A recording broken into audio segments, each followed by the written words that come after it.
Hello, SPAC friends and family. It is shortly after 2 o'clock here on the West Coast, and it's Tuesday. You know it must be time for SPAC chat.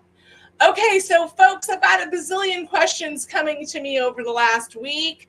Corey, is there still room for the Tuesday excursions? Yes. Are there hotel rooms still left in the block? Yes, but they're running very slim. And also, can we still sign up for a pre-conference class? Most of those still have seats, but some of them are almost sold out. Also, just going to mention the next price increase takes place on December 1st. So you want to make sure you register and lock in the current price right now. You can always add a pre-con, even if you've already registered and maybe you've decided you wanted to add that. Same as the Tuesday excursions, which we'll be talking about a little bit today because one of our sponsors is presenting today, and we will talk about them being a big part of the Valley of Fire excursion. Remember, all of our excursions include transportation and food and beverage, so you just need to decide you want to join in on the fun and make sure that you're there in time for the charter bus to leave on Tuesday. Okay, we are about to launch the Whova app, and you all know once we launch the Whova app on your phone, that's when the real fun starts. Everyone's going to start saying hello. There's a lot of polls that some of our speakers have put up there because they're trying to fine tune the information that they're going to be delivering in their sessions.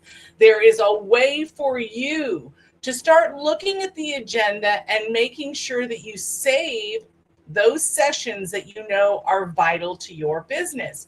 You do it in your Whova app. It puts it on your Whova app calendar, and it gives you even reminders 30 minutes before the session so you don't miss out on anything that you really wanted to attend.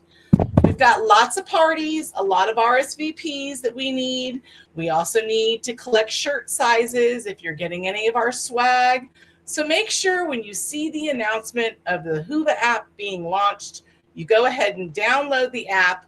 Or if you're a returning attendee, you just have to open it up already in your phone. Remember to use the email address that you registered with. It's the email that I'm going to send you. The email address of I'm going to send you is the one you registered with when the app is launched. That is how you sign in and start engaging and start collecting some points, because you know we're going to have some great giveaways. Over $10,000 of products and services are given away every year at SPAC, and you want to take advantage of it. Okay, that's enough with my announcements. Let's go ahead and bring on our host, Calvin Harrell. And she gets me as I'm eating lunch, but everybody eats lunch at some point in the day. Hello, folks. Good afternoon, good morning, good evening, wherever you are in this global world.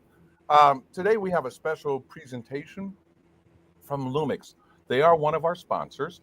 They are definitely a sponsor and a vendor at the event. They're also a sponsor of one of the excursions, and will be providing assistance and other things with relation to that. Matt Frazier of Panasonic is going to share with us some of the technology that they've now built into their systems, which have been specifically designed in the volume photography industry or market.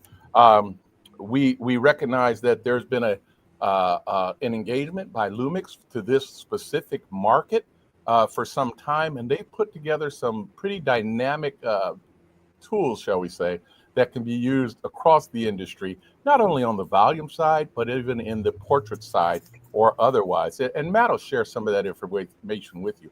Matthew, how you doing, man? Hey, Calvin, I'm doing great. How are you doing? We're doing all right. Just working every day. That's the name of the game, right? Yeah, I know. And then Corey, she had to go behind the wall there and do her job. But I do appreciate you giving us some time here to talk a little about what we are doing in the camera space, especially for volume photographers. So absolutely. Yeah. So why don't, without further ado, why don't we go ahead and switch over to my presentation, and then we'll get started. So hi, everybody. I'm Matt Frazier. I come to you from Panasonic Lumix. I work in business development for Panasonic. And if any of you need to get a hold of me for any reason, there's a little QR code right there on the screen. Just take your phone, point it at that little QR code. It's going to force my way into your phone. Just make sure you add me as a new contact. And you can always just look for Lumix in your phone. Feel free to email me. You got my cell number in there.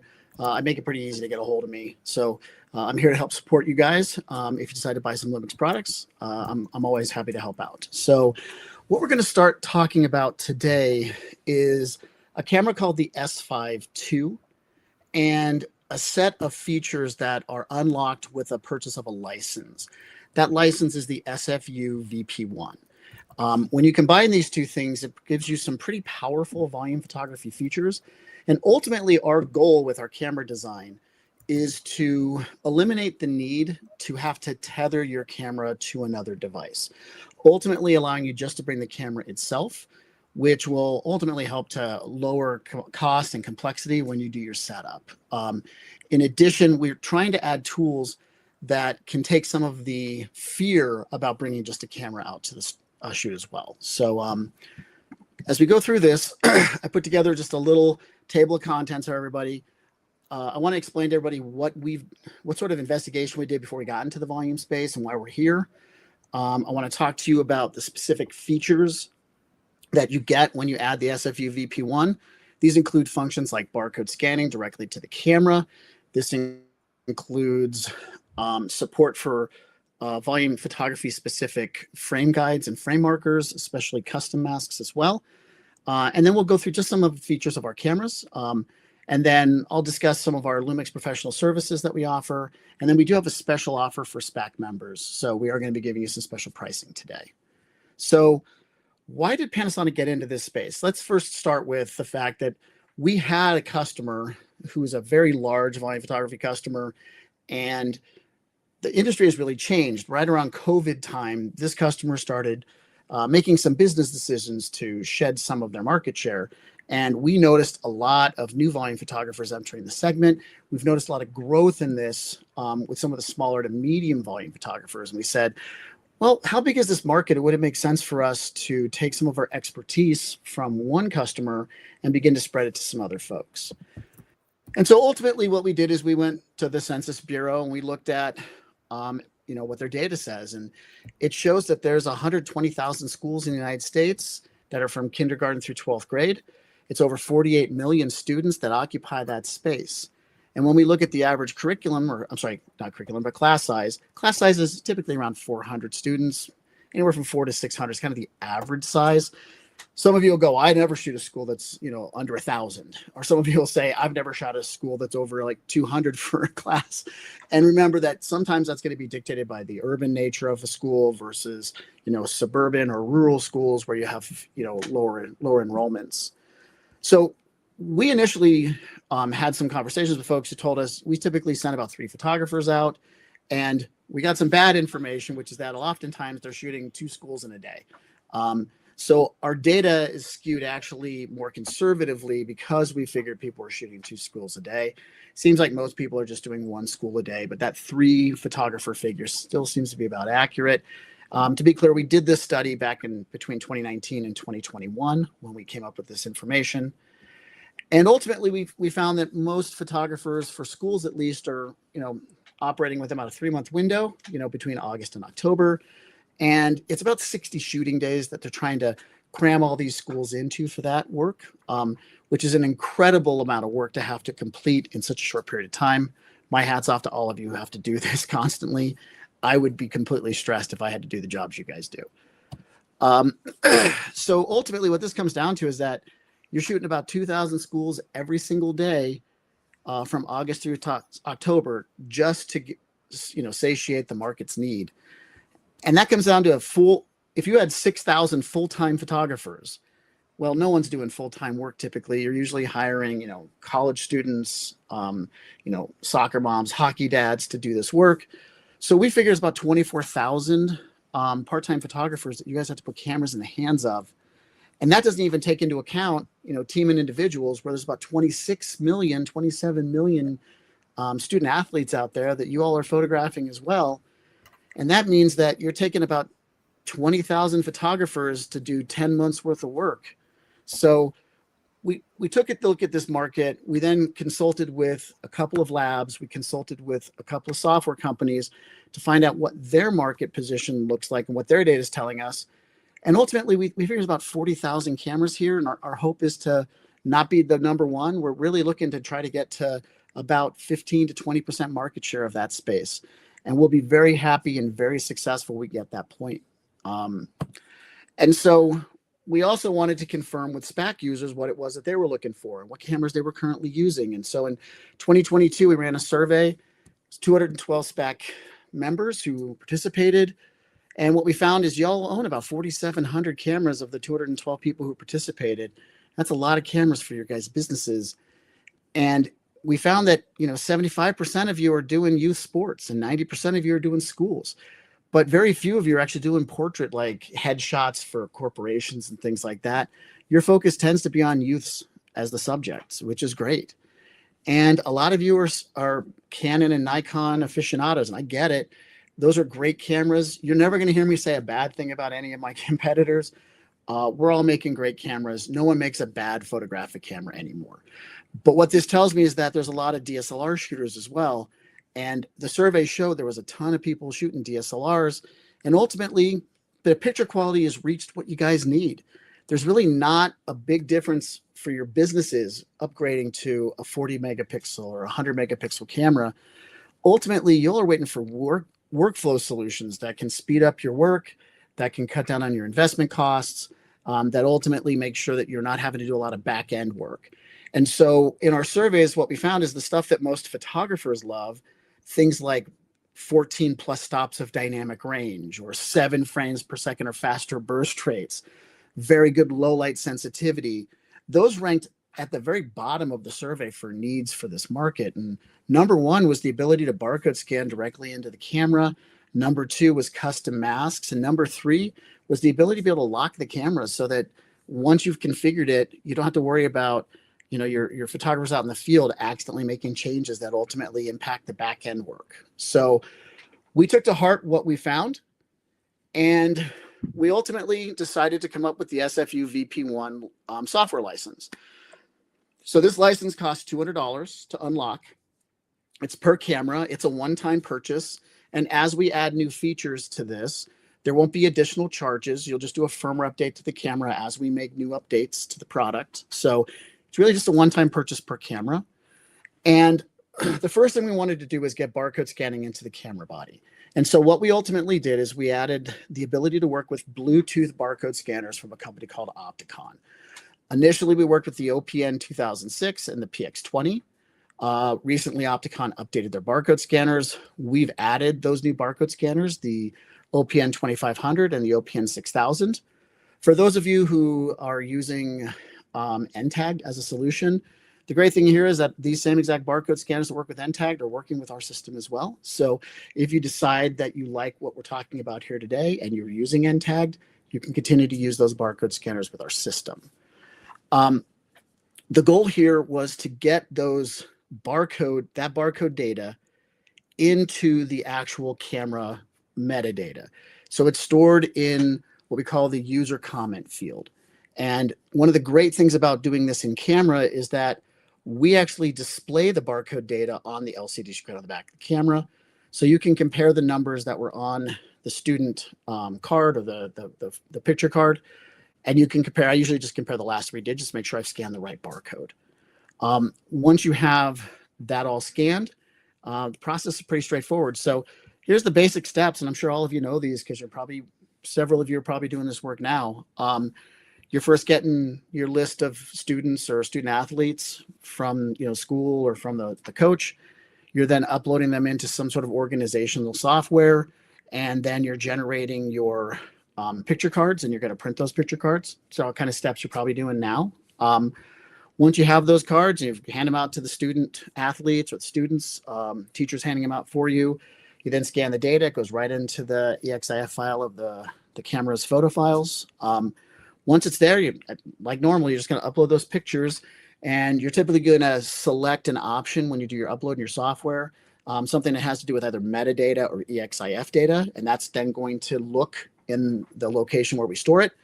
And then it's going to automatically associate everything for you. So no need to photograph QR codes before you take photos of kids. No more waiting for that software to look for all of those QR codes and then create the sorting data. So it's much faster to do it this way.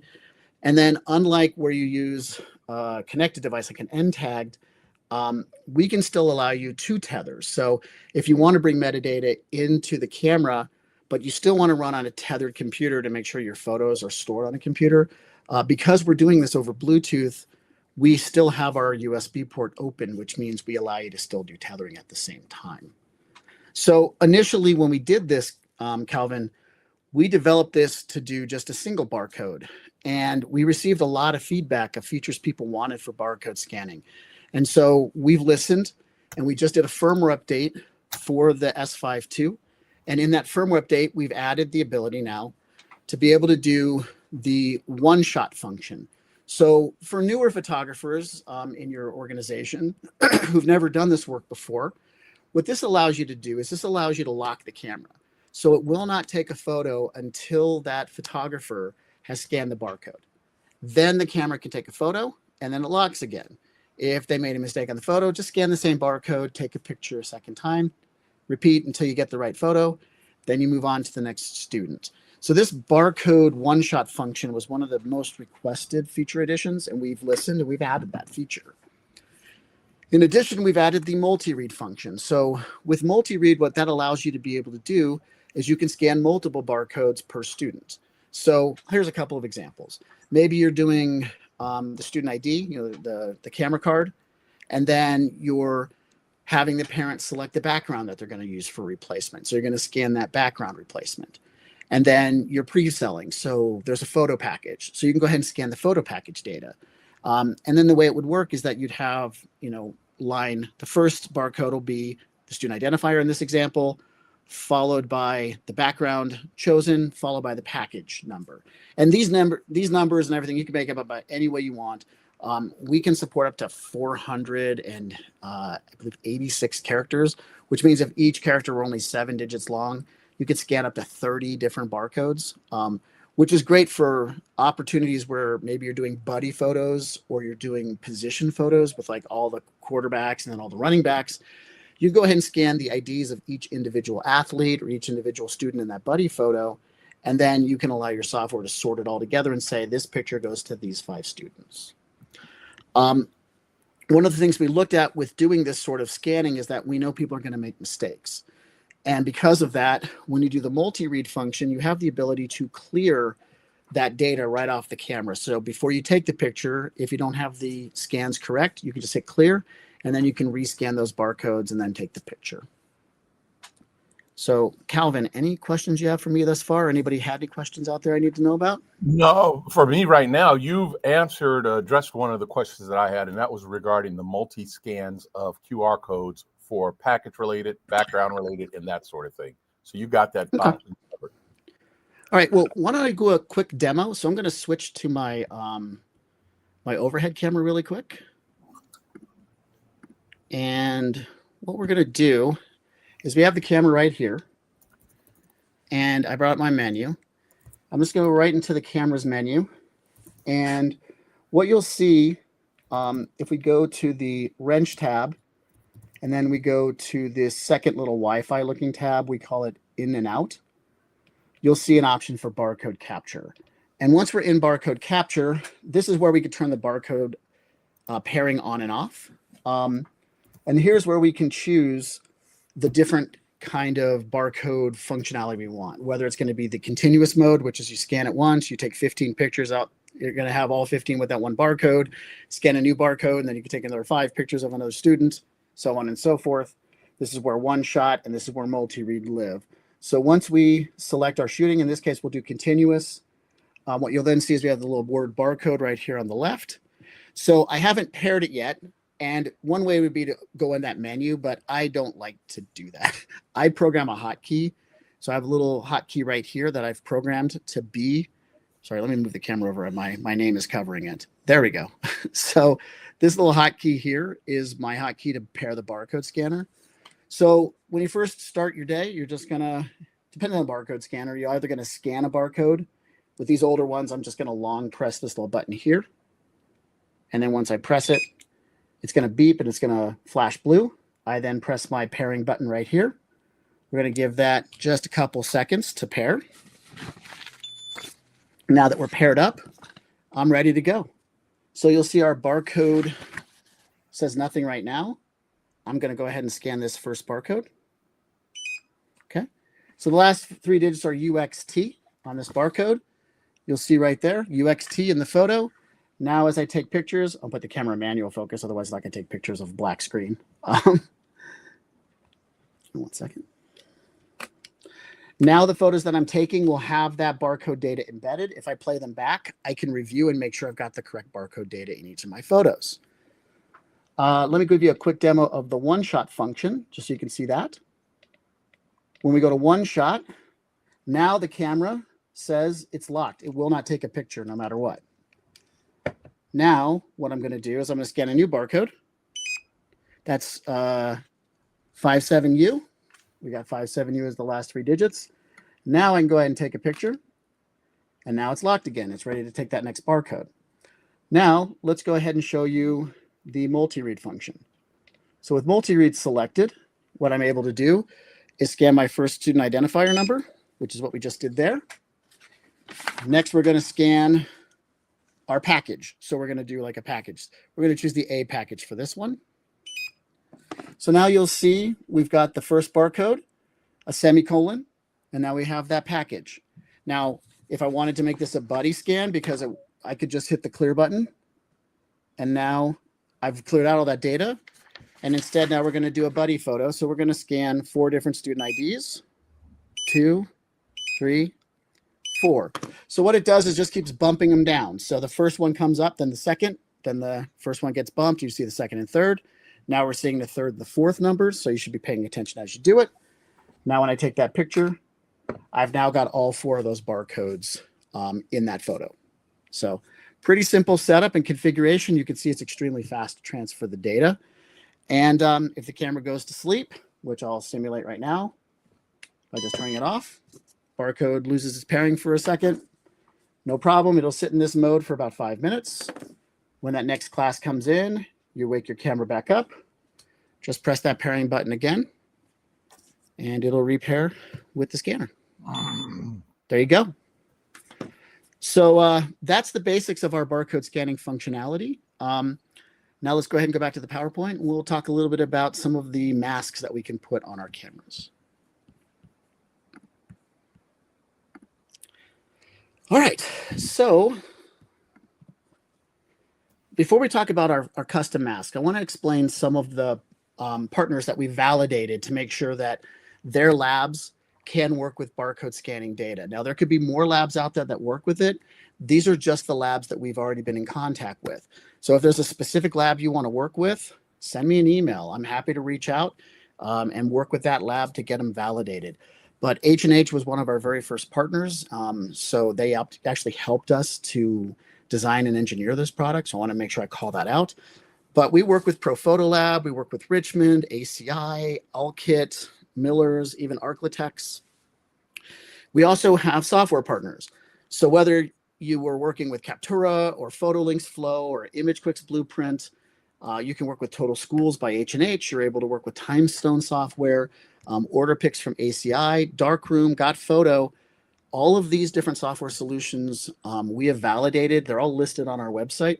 Now, to be clear, not every one of these options can do the multi-read. I know that several of these software companies are working on that now.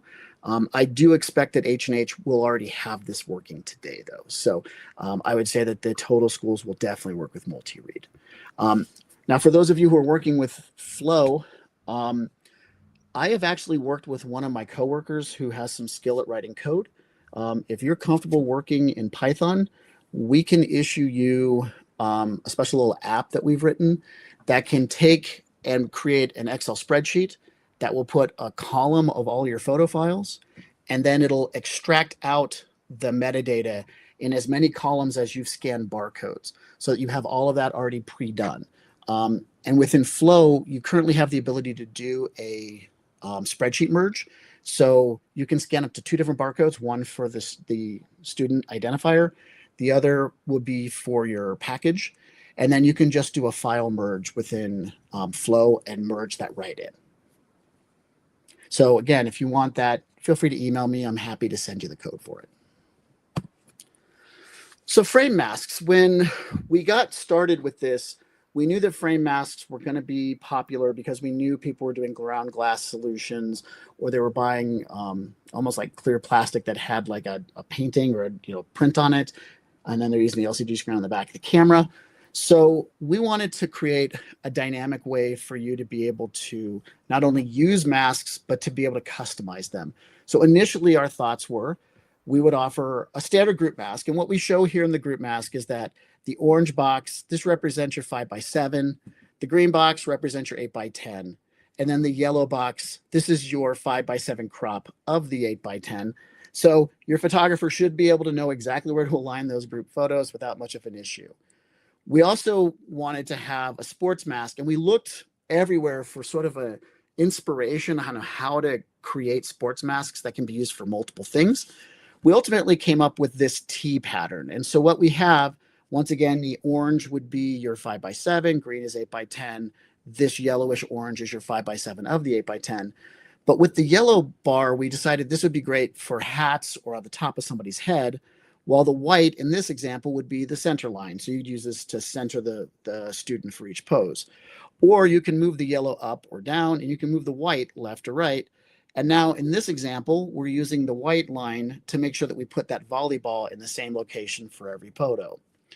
In this example, we're doing kind of those senior the senior posters a lot of schools are doing, where they want to hang them up in the gym, or they want to hang them on the backstop at the baseball field for all the seniors. What we've done here is we move the white line to the right so that we have more real estate here to be able to put like the student's name vertically, and then we can have more room at the top to be able to put that school name at the top. Again, I know a lot of you are probably doing compositing for this today, but for those of you who are still working in ambient light and doing some more artistic lighting for those kind of photos, this is a great way to make sure that you're leaving enough real estate for you to be able to put that information into the actual photo once you go to make that 2:1 aspect ratio poster for the gym. Now, finally, what we had done is we had designed some portrait masks, and we looked at the market, and we frankly went to a lot of your websites, and we kind of measured the head sizes. We talked to labs, we talked to software companies, and what we were told is that people want a portrait mask, and we took it extremely literal as to the head size. People want a 3/4 frame, which is this one on the right. Some people are using these in spring portraits, for example. And some people wanted a half frame. And so what we did is we originally just gave you 3 head sizes. And as you can see, we can also move the circles left, the oval left or right. We can even move it all the way to the bottom. So if you have a photographer that likes to hold the camera with the grip at the bottom instead of the grip at the top, fine, just drag it to the bottom, make sure you have it consistent. And now it's ready, set, and you can use it in that kind of goofy handed way. But apparently we missed the mark. Everybody wants a little cropping room. And so great. What we've done is we've added 3 smaller head sizes between the original and the half frame. And we've added 3 smaller sizes between the half frame and the 3/4. So now you have 9 different head sizes to choose from within this system. So what I'm going to do now, I'm sorry, and then one last thing on this is that obviously our masks are going to work in the viewfinder or the LCD screen because we're using mirrorless cameras, which makes it very easy for us to be able to put it on either the viewfinder or the LCD screen. So why don't we go ahead and I'll give you a demo quickly on how we set up those masks. I'm going to switch back to my top-down camera. Sorry, folks, I am getting used to this interface. I have never used this software before. This is a very cool interface, by the way, Calvin. I'm liking this software. It's pretty cool. Okay. So when we go into the camera's menu, we're going to go to the gear tab. From the gear tab, we're going to go to where it says photo grid lines. And in the photo grid line option, the very bottom one, that's going to be your group masks. So it's going to show you where you take your group photos, your 8x10, your 5x7, your 5x7 of the 8x10 lines. Your next option is going to be for your sports crop. And you just press the up and down arrow. So you can move that yellow line to the top if you want, move the white to the right. Now I have a nice space here where I would have room to be able to put that student athlete's name. We could put the team name at the top. Now we just press the shutter key and it's all locked in for us and ready to go. And then the portrait masks are right here. Now, to be clear, let me just explain something really fast. The top 3 options on this screen, those are the defaults. That's what we always ship with the camera, you know, the rule of thirds, things like that. These next 3 are not there until you unlock that license. So once we have these, we now have our portrait option. I'm just going to press the display reset button just so I make sure it's all reset. This would be the default setting. But if you want less headroom, you can just shift that up. If you want to be a little off-centered, you can do that. Just move it to the left or the right, okay? If you got somebody who shoots goofy-handed, fine, just move it to the other side. And then if you don't like my oval size, hey, that's fine. And by the way, you can be framing this. You can go ahead and put a face in front of it and frame it so you get it right. Just take the thumb wheel and you can change the size of that oval. There's all 9 different sizes. So you have a lot of flexibility with that mask. And it doesn't require you to create anything in software or load it into the camera. This is just in the camera at launch, ready to go. All right, so let's go ahead and switch to the PowerPoint. All right, so we put a lot of effort in making sure that the portrait masks worked, but we still had a lot of options, and we still had a lot of requests. People want to be able to upload their own custom masks. And so we've added the ability that you can upload up to 10 of your own custom masks into the camera. The way you make these is pretty simple. I use Keynote because it's free and I'm an Apple user. You can use PowerPoint, you can use Paint, or if you want, you can go ahead and bring it into InDesign, Adobe Illustrator, Photoshop. If you want to get really hoity-toity, you can go ahead and design them in those applications as well. But the way this will start is that the resolution of our LCD screen is 960 by 640. That's going to also match with the viewfinder. So you're going to make your template, if you're using Keynote or like Paint, you're going to set the width and height, 640 by 960. I know for PowerPoint, they don't give you the pixels. That's okay. Just type in 960 and then type PX after. And that'll convert it to the inches or the millimeters in countries where they don't use inches. And then you can also do the same for the other dimension. So just make sure you type in 640px, 960px, you're ready to go. The way I build a mask is I pick my reference image. This is the image I think is the perfect position of that head. And then I quickly design what I want for my crop markers. Here's your resolutions for those. So 896 by 640 for your 5x7. Your 8x10 is an 800 by 640. The 5x7 of the 8x10 is 800 by 571, and that's our green. And so there we have all of our masks now. Then, while the picture's there, in this example, maybe you want squares instead of ovals. Great. In this example, I did an oval, and then I put an eye line, I put a nose line, I put a smile line, I put a chin line. And then in this example, I also put, you can see over here, I put this washed out look with this opacity so that I know not to focus my efforts here, just look at the face. Once you've built the mask and you have it the way you like, if you want the face to be clear, make sure you put black in that area. So that's why we put black. And then make sure you delete the picture. Otherwise, the person's photo will be in the actual mask that you develop. So just make sure you remove that. And then you want to save this as a JPEG. You want to make sure it's a 200 kilobyte JPEG and make sure some software changes it to a .jpeg. Our camera needs to be a .jpg.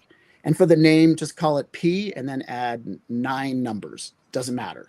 You're then going to put them into the photo folder where you normally get your photos, and you're going to review them on the camera. And let me show you how we would do that. So we're going to go ahead and switch back to my overhead camera.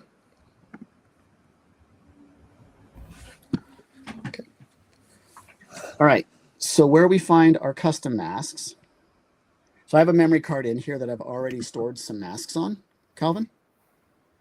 What I'm going to do is I'm going to go to the wrench tab. I'm going to go to the cog subtab, save custom grid line. Once I've done that, you have an option for save or delete. Obviously, we're going to save. We're going to select where. Oh, I'm sorry. I made a mistake. I know, Calvin, you've never made a mistake in your life, but I just made one for the first time. Sorry, we first have to pull the mask on. So what we're going to do is we're going to turn off our photo grid line. So no photo grid lines. We're going to go custom mask display. We're going to choose set.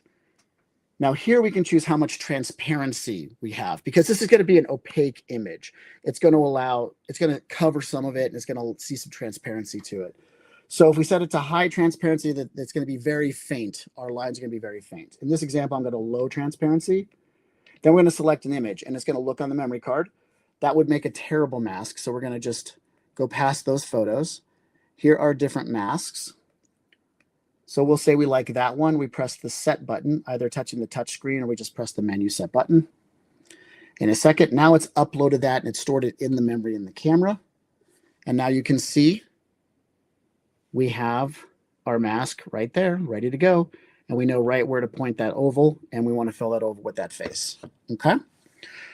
Once we have this on the camera, the next thing is that we want to be able to save them. And so you have the ability to go into the camera's menu, go to the wrench tab, go to the save custom grid line. We now have that new one we just added, so we can hit save because that's what we're showing in the screen right now. And you have 10, so you can do up to 10 masks. And maybe you want to make some of your own masks, but you'd also like to use some of mine. You can mix and match. So you can do like 5 of your own customs and 5 of ours, however you want to mix it up. In this case, we're going to save this one to custom grid line 10. We're going to say yes, because we might override something that might be there. Now that we've done that, we just go back to our cog. We're going to turn off custom mask because we don't need that anymore. That was just for the single mask we uploaded. Now here you have your list. And if there's nothing stored here, it'll be gray. But here's the 10 masks I've already stored. In number 10, that's the one we just put in the camera. So now we have that mask stored. But if you want to see the low opacity version of it, the one that's more transparent, just go to C1. I stored one there. It's the exact same mask, but you can see it's lighter. It's not quite as intense. Matt, yeah, go ahead, Calvin. I hate to interrupt, but one of the questions I would have would be this data and the mask setup and all can be transferred from camera to camera by way of an SD or a tether situation, or does each individual unit have to be set up separately? So Calvin, I swear to God, I think I need to pay you a commission for that question. That's a great question right there. I wish I was getting commission for the past 40 years from people. Yeah, I know. I appreciate it. So while we switch back over to the PowerPoint, let me show you exactly what you were talking about. So, all right. So what Calvin is saying, and by the way, I got a little ahead of myself. Here's your custom settings, which you just showed you. And one other note, you can also program a function key, Calvin. So if you want to turn that mask off real quick, like when you're first setting up for the day, you don't need the mask blocking everything. And you want to get your exposure, make sure everything looks good before you start taking pictures, and you can turn it back on again. So what Calvin's pointing out, though, is that once you've programmed it, once you set up the lock, because you have the ability to lock everything in the camera, so you can set it up to lock out specific buttons if you want. It would be a real pain to have to upload 10 of those masks, get everything customized, and then write up a dissertation for every one of your photographers to have to know how to do this, or then you have to go through and hand do this stuff. No problem. Just save it right to the SD card.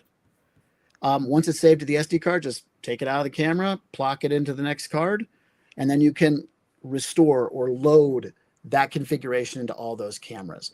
And in fact, you could save multiple configurations onto one memory card, Calvin. So if you want to have a configuration for fall and then a configuration for spring, you just tell your photographers to upload the spring off the memory card, and then it completely changes all of the custom, all your custom masks and all the masks that you've chosen. All that stuff gets automatically wiped out and renewed. Thank you. Okay.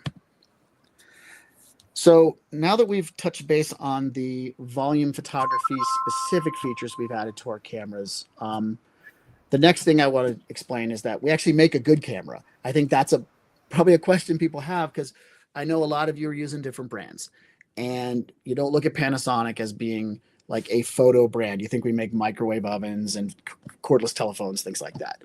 In truth, we got started in the photo business at the dawn of digital, and we were actually making ODM cameras for some of the biggest names in the camera business because the photo camera companies did not really have the technical skill to work with CCDs and CMOS imagers.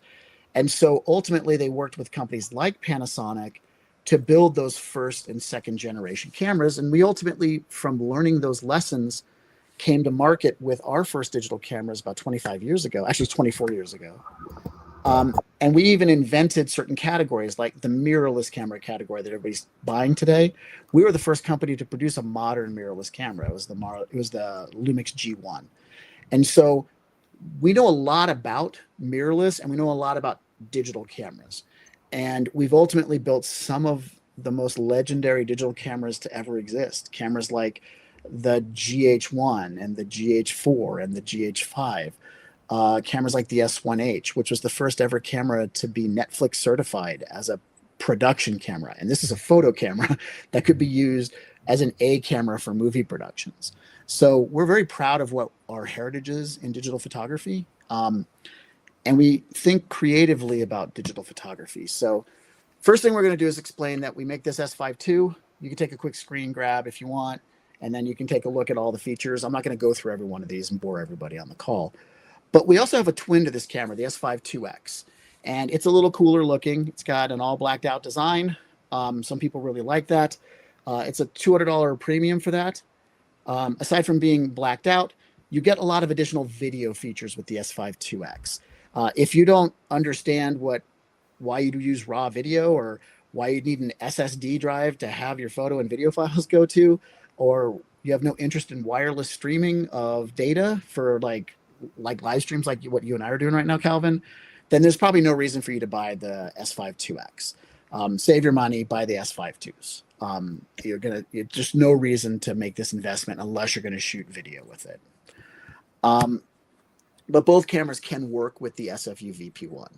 So here's like a real fast coverage of some of our unique technologies and some of our brand stories. So our lens mount is called the L mount. And the L mount is an alliance of multiple companies. So whether you're a Sigma fan or a Leica fan, Leica invented the L mount, or a Panasonic Lumix fan, all of our cameras and lenses, they work seamlessly together. So you can work with a Sigma 24-70, and it's not a third-party lens, it's first-party. So if you like their 70-200, but you love my 28-200, great. They can mix and match, and there's really no loss in performance whatsoever when you do that. We also have other members to the alliance as well. Companies like Blackmagic, Samyang has joined the alliance, Sirui has joined the alliance. So you have a huge selection of lenses at lots of different price bands. So really, it's one of the greatest benefits is this L mount alliance. But then because Leica and Panasonic work together on engine development, our engine is co-developed by Leica, and that's why it says L squared. That's Leica Lumix engine. So you're getting one of the most high-powered engines in the industry. Our autofocus system is exceptional. We have a phase differential autofocus system that also works with our contrast-based autofocus system. And this is why we're able to recognize so many different subjects and be able to focus so cleanly on people's eyes. And that's because we also have this detection autofocus algorithm. And it has a lot of updates since this slide was created. Panasonic does a lot of firmware updates. We typically do firmware updates to our cameras 2 times a year. And when we do those 2 times a year firmware updates, it's to add new features and technology. So people who had the S5 II originally, they only had human detection and animal detection. But we've added all kinds of new stuff, and we don't charge extra for all that. You just get it when you do the firmware update free of charge. So in autofocus, we wanted to make sure we had excellent tracking ability. We wanted to be able to detect multiple people and allow you to be able to select your subject from those multiple people. We wanted people to be able to present products to camera if they wanted to and have it track that. We wanted to focus on making sure that the camera wouldn't lose focus in these backlit situations. So if you want to throw that lens flare across somebody's face, it's going to still focus correctly. We wanted to focus well in low lighting conditions. And when there's these bokeh balls or the big round out of focus areas in the background, not get confused on that stuff. And so we ultimately came up with an autofocus system that uses 779 autofocus points. It's greater than 90% coverage of the entire sensor. So the likelihood you're not going to be able to get a box to focus is pretty slim. We've also now added the ability to do human detection with eye, face, body. We can detect animals or animal eyes. We can detect cars and motorcycles, and we've also updated this to airplanes as well. So this means that if you're coming from DSLR and you're used to using focus boxes, you can turn all this off and just use a box if you want. But I'll tell you right now, just put it in human detection and let the camera do the rest for you. It is so good at autofocusing on its own that you really shouldn't have to think about it anymore. The subject comes walking in frame, you see a box right around their face, and you know it's focusing. We also work hard to make sure we have exceptional image stabilization. So our image stabilization is using a technology called Active IS, which means that we can move the sensor up and down, left and right. We can roll the sensor. We can pitch and yaw control it. This is 5 different axes of correction, and we can also do the lens at the same time. And by the way, this works with the Sigma lenses as well. Even though they are not made by Panasonic, you still get the ability to have lens and in-body stabilization together. The one benefit to working with Panasonic lenses is that for long focal lengths, when you see us say a camera has like 6.5 stops, that's not just at the wide angle. In fact, we just launched a 100 to 500 millimeter lens, and that lens is a 7-stop lens, even though it's a super telephoto. So we believe we have the best stabilization in the industry. So for those of you who like to shoot handheld, you're going to get excellent results with this camera. Hey, let me throw a question in regarding the use of this camera. One of the things that I always look for is the diversity of a camera or any investment. What's the diversity of that? Because a camera on the shelf is losing value, if it's not being able to be worked. Can this, what is the thoughts on this camera being used in a action sports environment, football, basketball, or otherwise? Yeah, so actually that was kind of a little bit later here when we talked about the burst rates of the camera. Keeping in mind that we're not focused on what we would call the photojournalism end of the market. Right. So this is not a $3,500 or $6,000 camera body, but it has a very complete feature set for sports photographers or wildlife photographers as well. Okay. Thank you. All right. So the sensor that we're using is 24 megapixels, which we know is more megapixels than y'all need for what you guys do most of the time. But what we have is a really cool feature that's unique to our cameras, which is what we call a dual native ISO sensor. What this means is that you have 2 ISO points, which with our standard picture profile is 100 and 640, where you're going to have the lowest possible noise and the highest possible dynamic range. So once you go from 100 to 320 to 400, crossing into 640, all of a sudden the noise cleans right back up again. So it's a great little boost to let you use a higher ISO. And that then means when you go above 640, we're starting with a cleaner starting point. And this is one of the big benefits for sports photographers, is that you're going to have a cleaner overall image because of this dual native ISO function. So that allows you to use those faster shutter speeds and those higher ISOs and get excellent results. The camera's burst rates are also very competitive. So this camera has a retail price. S5 II is a MSRP, or manufacturer's suggested retail, of $19.99. So it's in the full frame camera space. It's kind of at the entry point in full frame. Entry to lower middle for full frame. Yet we still give you the ability to do burst rates at up to 30 frames per second with our electronic shutter. And we have a pre-burst function that can give you up to 1.5 seconds. What that means is that you just frame up your subject. It's a kid in the batter's box, he's about to take a swing. Don't burst. Just hold the shutter, hold your frame. If the kid strikes out, don't press the shutter. If the kid gets the hit, press the shutter. It will then have gone back in time, captured up to 1.5 seconds before you hit the shutter, and then the rest of it until you let go of the shutter at the end. So it's a nice cheat code for not having to go through 1,000 pictures just to find when the ball hits the bat.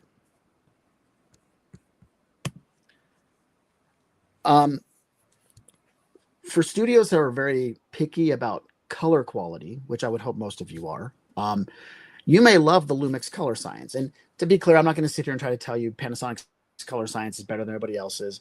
Every manufacturer is going to tell you they love their color. What makes Panasonic unique is that if you don't like our color, fine. Take a photo that you like or take a test chart image, bring it into Photoshop, bring it into, some photo editing software, make your slider adjustments, your lift, gamma, gain, however you want to call it. Do your split toning, get that image looking the color you want, and then you can extract something called a LUT, which is the math. You use a 33 cube LUT. It's all the math that creates that look. Then you can load that into the camera, and you can store it as a My Photo Style. You can change the name of that photo style, so it could be My Legacy One for you, Calvin, right? Mm-hmm. Once it's stored there, then every picture you take will be customized to the color that you want for your photos. That means all your JPEGs are already baked in and have the look that you want. No need to do a lot of processing in post. So we give you a tool to be able to do that. And you can store up to 39 LUTs in the camera, which is a crazy number of them, I know. But for different use cases, you may find that you want different looks.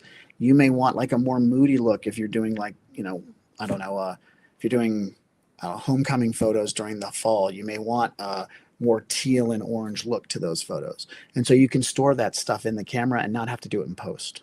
So if you love our color science, go for it.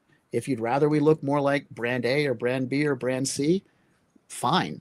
In fact, we have a tool in our app that will let you take one of your photos from another camera. So maybe there's a camera you love the color science on. Take a picture with that camera. You can bring that photo into our app, and then you can press something called Magic LUT, and it will create a LUT that then you can apply to our cameras so that we can actually create that same look of the camera that you love so much. So for those of you who are interested in looking at a Lumix camera, but you don't want to make your initial lens investments, or you have to deploy a fleet and you don't want to spend 800 plus on 28 to 200 lenses, 200 millimeter lenses, Panasonic has a really cool feature called crop zoom. So we recognize that a lot of you are going to set the camera to a lower megapixel count. You may set it to 12 megapixels because you're working in JPEGs, you're only printing 8 by 10s. So why waste a bunch of data on 24 megapixel files? Well, what we're going to do is we're going to allow you to then progressively crop that sensor as you turn the zoom on the lens. So it looks and feels just like it was optical zoom, but it's progressively cropping. So as you zoom, it's like one part of the zoom is on the lens, the other part's on the crop of the sensor. And it effectively, if you do a 12 megapixel crop on our 20 to 60 kit lens, it turns that into a 20 to 84 millimeter lens because it's a 1:4 crop. Effectively, we're allowing you to crop down to the APS-C region of the sensor and give you that extra zoom reach. But it also gives you all the width of the full frame at the same time. It's a very clever technique. And I think for what you all do, it's a great tool to have turned on those cameras. Camera is fully weather sealed, so you are, dust and splash resistant. It is a magnesium alloy body because it's a pro camera. For those of you who want to, endeavor in doing some product photography for customers, but you want a higher megapixel camera, you have the ability to hand hold this camera, and it'll literally move the sensor 8 different positions. It'll take 8 different images. It'll stitch it all together, and it'll give you a 96 megapixel photo right from a 24 megapixel sensor. For those of you who like to do creative photography, Panasonic has a very unique feature for full frame, which is called Live View Composite. Oh, I'm sorry. By the way, this is all done in camera, so you don't need to bring those 8 images into some other software. It's all processed in camera. It'll give you a RAW or a JPEG or both. Live View Composite is a great tool for trying to do long exposure photography. If you're doing like a 30-second or a 30-minute exposure, and there's a city like this, you're going to end up with this horrible kind of yellow and white cast from that 30-minute exposure. What we do is a little technique that you set it to shorter shutters. So maybe you're doing like 3-second exposures, but we're going to take exposure 1, we're going to stack it on exposure 2, we're going to stack it on exposure 3, and then that's going to create the movement that you would expect from a long exposure, but it doesn't wash out the image. Now, I like this tool because it actually shows you on the back of the LCD screen in real time. You'll see this build. You'll literally see those swirls appear as it's happening. So you can go out and look at your camera every 10 minutes until you get the look you want. Then you have to press the shutter to end it, and you're done. It's the easiest long exposure photo camera I've ever used.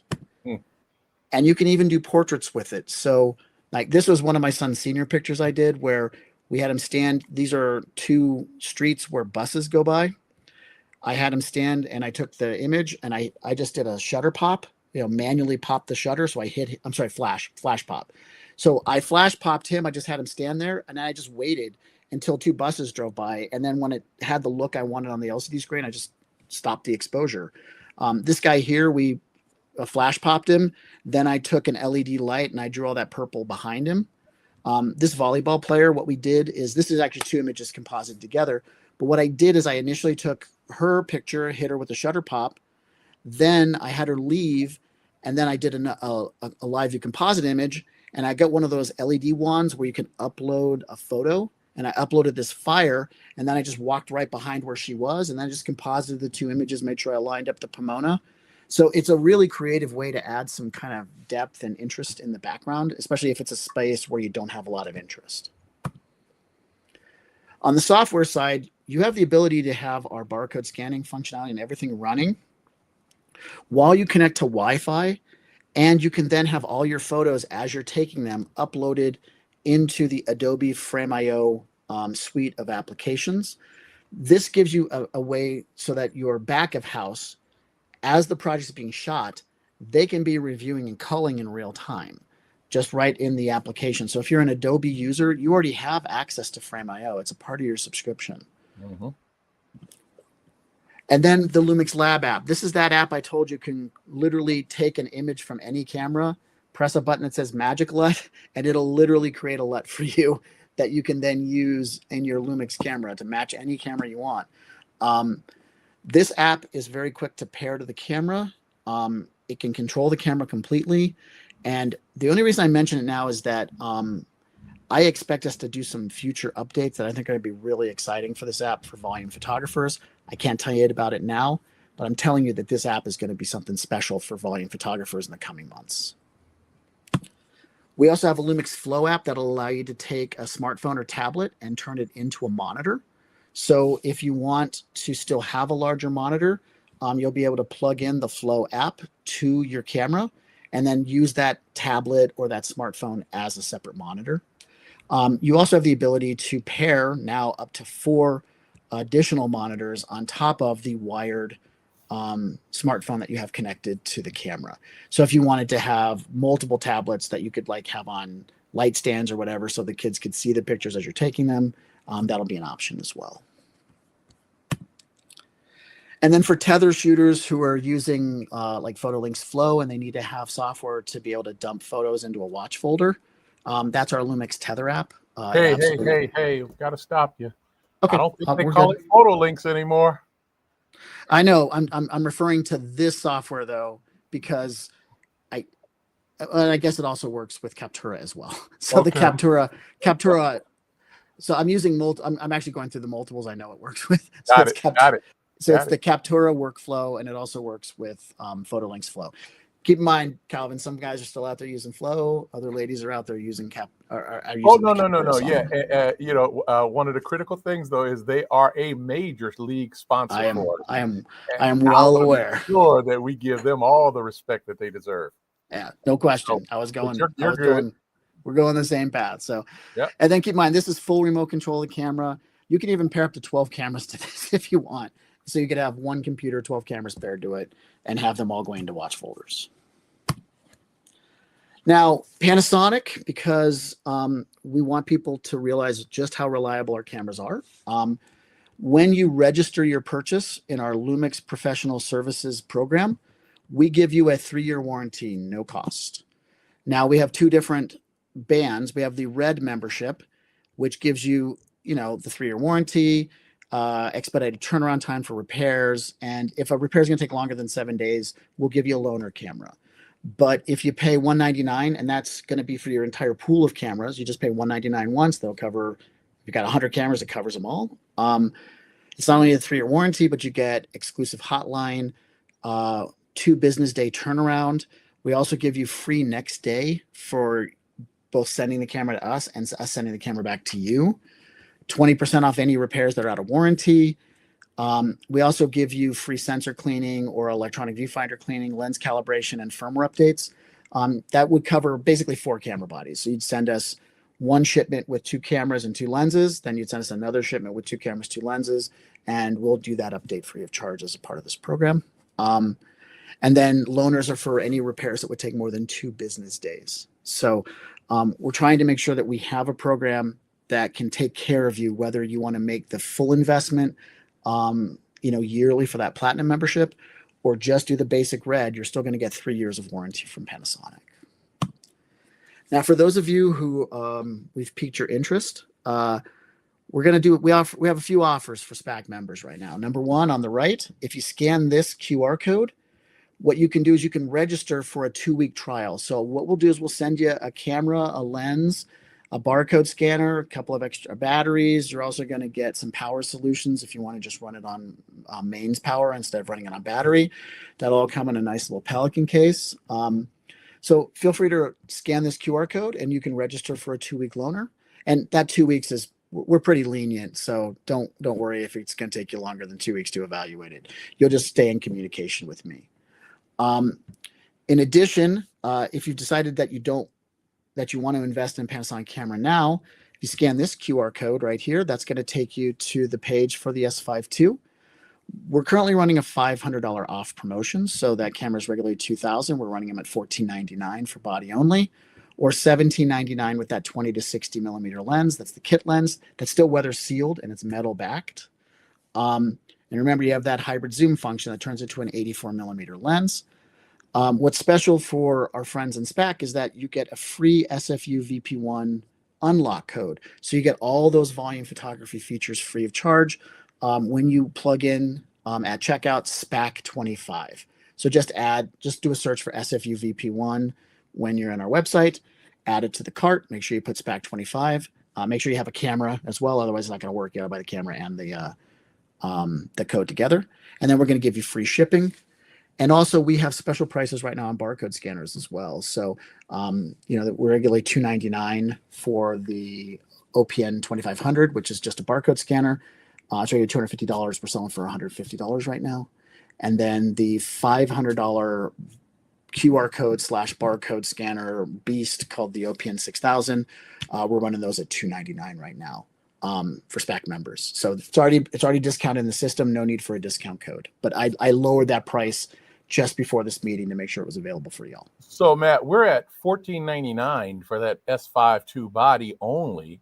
Correct. With the free setup, what's that value on just that upgrade, the SFUVP upgrade? So that's a $200. That's a $200 purchase normally. So we're at $1,299 for the camera.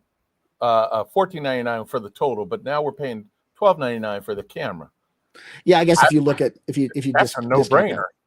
Yeah, I mean you're at regularly what $19.99, $2,000. Yeah, you'd be normally $21.99 yeah. just for the body. So now you're down at $14.99. That includes your code. So you're saving over $700 on this. Yeah. Deal. Plus, if you add barcode scanners, anything else. So, and for those of you who aggressive. Frankly, the price point's great if you just want to try one out. Frankly, it's such a good price that you can go ahead and try one out if you like the software, but you don't want to wait for me to send you out one of our loaner samples, or you want it for longer than 2 weeks.